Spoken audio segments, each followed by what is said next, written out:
Governor, recently the issue of city schools police officers carrying guns in schools has come up. On the first day of school, city school CEO was inside of schools with city schools police who were armed, and by law, city schools police are not supposed to be armed within a school during the school day, in the school that they're assigned to. And it does create the appearance that the city school CEO has armed security, but the students do not while inside of the school. What is your feeling on that? My feeling is that our number one priority is public safety and making sure that people are safe, no matter where they are. And that includes inside of our schools. I think that we have to make sure that if kids don't feel safe, they're not going to learn. So they have to feel safe in their environments, and I think it's important that local jurisdictions understand that public safety has to be a number one priority, so they have to be able to work through what is it that's going to make sure that our kids are safe inside of their classrooms and also safe in the communities that they call home. Do you think city schools police should be armed inside of a school like they are when the CEO's there? Well, I think MSDE, along with our local jurisdictions, have got to be the ones to make the decision about what is going to keep our kids safe and what is going to make sure that students are safe inside of their classrooms and in their neighborhoods. But I think that people have to understand that public safety has got to be the top priority, because if kids are not safe, then kids are not learning. When you go into the school, do you have armed security with you? Well, everywhere we go inside the state, we have to, we have what is constitutionally authorized. But that has, when I'm thinking about the public safety for all of our students and the public safety for all of our individuals, people feeling safe in their neighborhoods and their communities is our top priority. And I think we have to make sure that we're exercising all options to be able to ensure that that's the case. All right, sorry, buddy, I've been trying to get here. Can we talk to you about the big news today? That's great. Announcing your reelection. Why'd you do it softly in a video? And you know that it will not quell speculation that you have your eyes on the biggest office. Can you speak to those issues? I am incredibly excited to go back in front of the people of Maryland because I think we got an important story to tell. I think we got a story to tell that shows that in just 2.5 years that we have jump-started Maryland's economy, that we have added over 100,000 new jobs, which is more in 2.5 years than my predecessor added in 8 years, that we've started over 30,000 new businesses in the state of Maryland since we've been the governor, that we have helped to break the back of violent crime, that scourge of violent crime that we were seeing before we came on board, that we made historic investments in public education. We're going to continue making historic investments in public education, and we've actually brought fiscal discipline. We've stopped the out-of-control spending that was taking place in the state of Maryland, where now we've gone 3 straight years of actually decreasing the size of the general fund. So I think the people of the state of Maryland know and see that our priority is here, our priority is them, that we are focusing on fighting for the people of the state of Maryland, and I'm excited to ask them for another term. Governor Moore, when public safety is your number one priority. Last week you announced sending state police to Baltimore. Your office said that's a very important move. I guess my question is so important, why did you wait till now to do it? Why didn't you do it 2 years ago last year? Well, we've been doing it throughout the process of the past 2.5 years. That's one of the benefits of actually having a relationship with our local jurisdictions, having a relationship with the mayor, having a relationship with local law enforcement, having a relationship with your state's attorney, being one of the only states in the country that actually helps to fund the U.S. attorney out of balance sheet. We have made the largest investments in local law enforcement in the history of the state of Maryland. And so I think that people see that we are taking an all-of-the-above approach when it comes to addressing public safety, and what that also means is being able to make decisions and being able to move quickly to make adjustments. The only way you can do that and do it effectively is if you're actually connected to the community, if you're spending time in the community, if you're actually working with local leaders and local jurisdictions and local community members, because that's how we're able to adapt and to know what resources are needed at what point. Governor Moore, you say you wanted to bring fiscal discipline back to Annapolis and to the State House. When you talk to people around the state of Maryland, the biggest thing that they talk about is they say that you and Democrats in the State House have raised their taxes, and they point to the more than $1 billion tax and fee increases that went into effect this last year. So how do you really look at them and say that you are bringing fiscal discipline outside of the general fund when they also know that tax and fee increases have gone up under your leadership? Well, I think the biggest thing that we continue to hear from people is a measure of appreciation that we have given the middle class a tax cut, that we have actually given veterans a tax cut. And at a time when you're watching the federal government, which is just given a tax cut to millionaires and billionaires, and in Maryland, the middle class just got a tax cut, I think middle class Marylanders appreciate the fact that we're working to bring affordability up inside of our state. It's the reason we focus on things like how we're dealing with electricity prices and energy prices and bringing them down in the state of Maryland. It's the reason we focus on things like prescription drug prices and bringing prescription drug prices down inside of the state of Maryland. And yes, it's why we've controlled the out-of-control spending that was taking place, where during the time before I was governor, Maryland budget increased by 70%.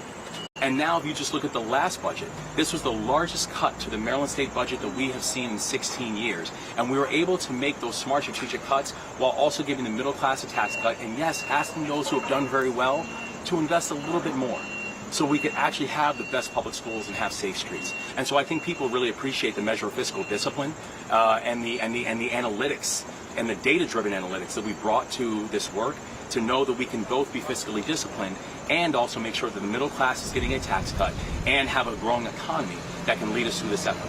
And guys, real quick, we're just going to put another mic on the stick real quick. Appreciate you guys. Sorry, That's all right. a little late to the party, Governor. That's all right. Governor, What's your take on how the Hey guys, let's just wait for a second. Okay. Thank you. What's your take on how the field is shaping up?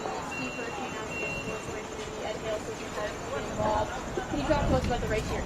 Yeah, I mean, I've seen there's a lot of Republicans that are looking to get in the race, and that's fine with me. Whether it's Republican Ed Hale or Republican Steve Hershey or Republican Larry Hogan or Republican Andy Harris or Republican John Myrick, or there's a lot of people who are making similar type of noise. I mean, the thing that I would say is that whoever it is, they should come ready, because we have a very real record to run on, and a record that we're very proud of. Knowing that there is still more work to do, but knowing that the work of progress in this state is very real. And also, we plan on having a very strong effort to be able to make our case to the people of this state. And the thing that we know is this, is that when we're watching the chaos from Washington, that the people of this state want to know that they have a fighter as governor. They want to know that they have a governor who is focused on things like being able to jumpstart our economy, to keep our streets safe, to focus on public education, to make sure that we are bringing fiscal discipline, when we're watching the absolute opposite from people in Washington. And so I think for anyone who's thinking about running in, I think that they better be prepared to defend their record, but also they better be prepared to also explain why they have been so dead silent when we're watching the ravages of Donald Trump coming to the state, and they have said absolutely nothing about what Donald Trump is doing to the people of this state.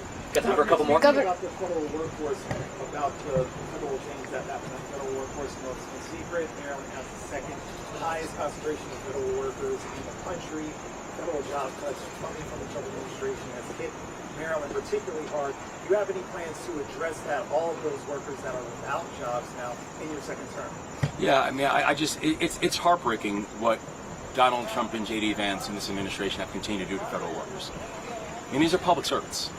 And right now we have had over 12,000 Marylanders, federal workers, fired by Donald Trump and J.D. Vance. People who are doing things like making sure that our food is safe, and making sure that our critical infrastructure is protected, and making sure that our research institutions can still be the global envy. And these are the people who they went after first.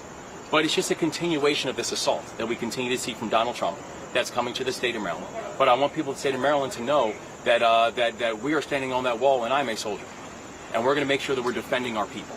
And that is why we've done things like our Feds to Eds platform, which still actively right now to this day is moving federal workers into the classroom, helping to address the teacher shortage.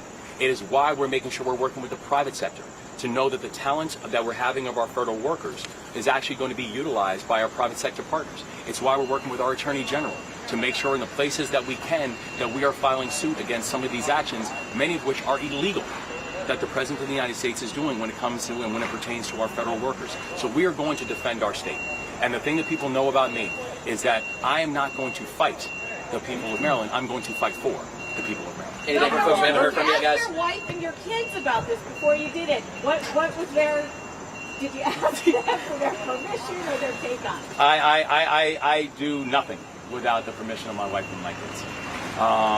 And I'm thankful for how amazing they have continued to be. You know, when I ran for office, just a few years back, I'd never run for office before in my life. I don't come from a political background. I don't come from a political family. I don't come from this type of history. But the thing that I know is that I'm a public servant and I'm a soldier. And in really important times, I'm just thankful that I have a family who understand that and who are my battle buddies right next to me. All right, guys, we got time for one more, guys. What do you say to the Marylanders who may be worried that if they do re-elect you, that your eyes are on the White House and they're only electing a governor for 2 years?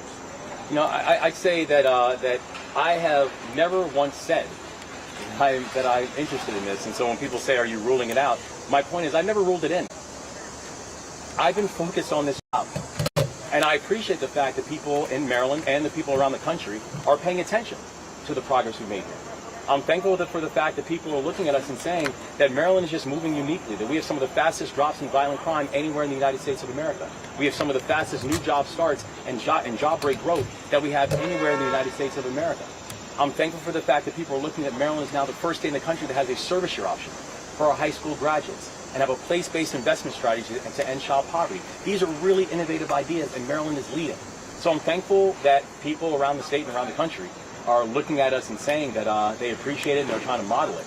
But I am very clear and I'm laser focused on making sure that the people of our state are going to be okay, and I'm excited to be their governor for this next term. All right, guys, thank you so much. All right, thanks, guys. Sam, you haven't got one. Can I ask one more? Of course, Sam. You just listed off a long list of accomplishments. You know, you ran a couple of years ago a long list of very bold, ambitious list of campaign promises you've accomplished and made some progress on some of them, and some of them have come up short. The full scope of the service year program isn't how you originally talked about it, with access for everybody on coming out of high school. Some of your legislative priorities have come up short this year.